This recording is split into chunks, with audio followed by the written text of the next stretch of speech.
Okay, here's the topic you will spend 10 minutes searching the web to learn more about.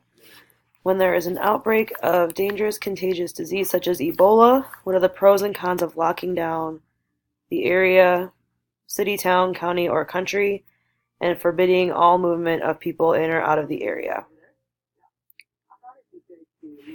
So I'm going to open a new tab up here.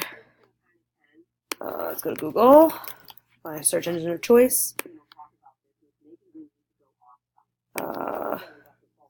Lockdown when there. No, let's try contagious disease. Disease, lockdown, pros and cons. It's like Pandora Report, HowStuffWorks.com, TheWhiteHat.com, communicable diseases, infectious disease. Let's try this one. These are the first choices. Got a lot. Pandora Report's a blog. Containment, the good, the bad, and the contagious. Last week saw the series finale of the season of Containment. Oh, looks like it's about a TV show, but it does talk about some stuff that actually matters. So even though it's the PandoraReport.org, it's an organization, but it's still an opinionated blog. Scientific lesson learned. Quarantine isolation is vital. Let's try using the word quarantine instead of the word lockdown.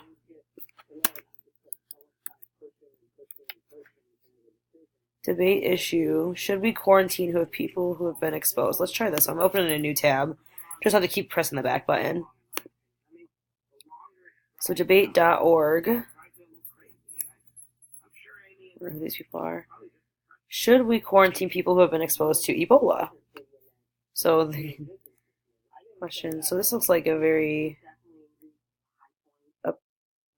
opinionated. Oh, but they provide research. So should we quarantine people who have been exposed to Ebola? I don't think we should quarantine people. If they don't have any symptoms, why should we lock them up?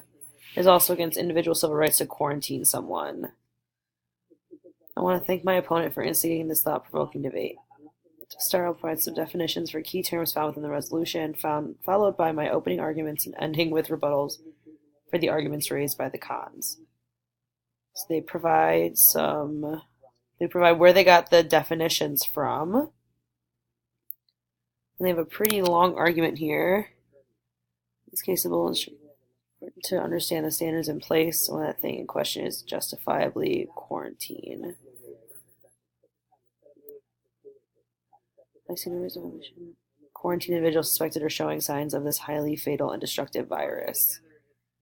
So these are all their pros. With high mortality potential justifies quarantine. When determining the validity. CDC. So this is the Centers for Disease Control and Prevention website. So this is a government-sponsored website. So I followed that link from the debate.org website that this person posted under their pros, and they listed it as a resource of the CDC website. Specific laws and regulations govern the control of communicable diseases. The Secretary of the Department of Health and Human Services has statutory responsibility for preventing the introduction, transmission, and spread of communicable diseases in the United States. The operation of quarantine stations at ports of entry. Legal authorities for isolation and quarantine. The federal government derives its authority for isolation and quarantine from the Commerce Clause of the U.S. Constitution.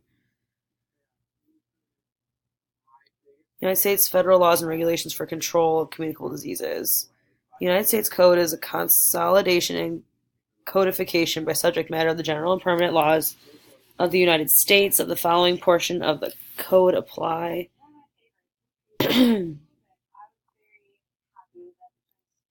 And control.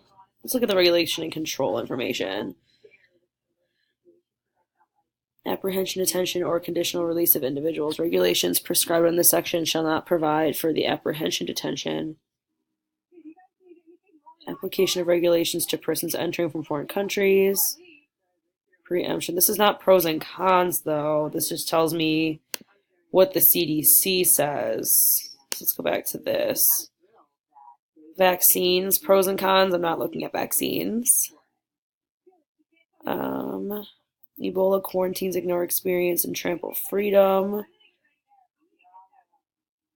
Reason.com. According to the Centers for Disease Control, only Ebola victims. The CDC did not recommend. Let's see what this has to say. A little preview is showing some interesting information. Ebola quarantines ignore experience and trample freedom. When did it become a badge of toughness to succumb to irrational panic?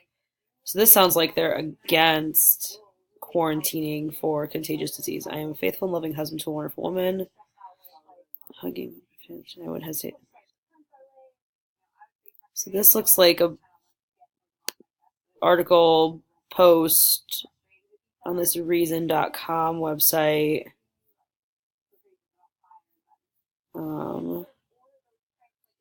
It sounds like he's against. Ebola has been around since 1976. It doesn't tell you exactly what pros and cons there are. Quarantine flashcards. Advantages and disadvantages. Let's try that. So the Google recommendation to change my search was advantages and disadvantages of quarantine. So instead of using pros and cons,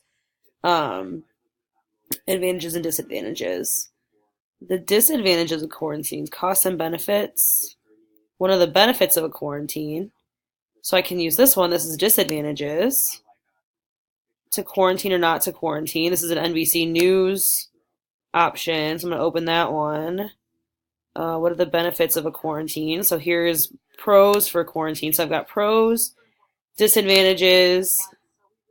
So this is a article post by someone, Quora.com. What are the benefits of quarantine? Is it a useful strategy? And this is by Timothy Sly. He's an epidemiologist and professor. It's important to recognize the difference between isolation and quarantine. Isolation is imposed when the subject is already obviously ill. Quarantine is imposed when a person may have been infected but is not showing signs. So if someone in the area is sick, then keeping them with all those people. What are the benefits of a quarantine? Is it a useful strategy? Here's the scene. During the Ebola outbreak, one of the passengers develops a fever. The captain contacts the airport. Clearly, the benefits are logical and effective way to contain the infection and prevent its onward spread of serious infectious disease. It is useful as long as there is no loose links or missing steps. It is extremely effective if it is rigorously enforced. This is a comment from someone who read the article last year. So let's see what this disadvantage website says. The disadvantages, this is just like a question posted to some like message board asking people for so it's just a message board for people to ask questions and give other people's opinions. So it says, help, I need to know some disadvantages of quarantine for an assessment, please. So this person's looking for answers to why a quarantine would be at a disadvantage. So I'm not going to use that one. Let's see. To quarantine or not to quarantine. So this is the NBC News report. To quarantine or not to quarantine. Doctors weigh in on sledgehammer tactic. So this is the news. I wonder if there's a video. Mandatory quarantine of Ebola workers going too far. Let's see what this is. Oh, no. Fever gives you a chance to act. We now know that the fever precedes the contagious disease. No symptoms equals no risk. When there are no symptoms, there is no risk. So saying, if you find a fever, it's easier to contain it. So like they're talking about Ebola again. So when someone has a fever, there's a chance to figure it out. If they don't have a fever or any other symptoms, there's no need to quarantine or isolate them. The reasons to do so have been largely political and to control fear and perception of risk. International team of researchers, including Alessandro The CDC guidelines recognize this, allow for state officials to exercise better judgment about giving people some freedom while keeping an eye out for symptoms. So this kind of goes through some pros and cons of quarantine.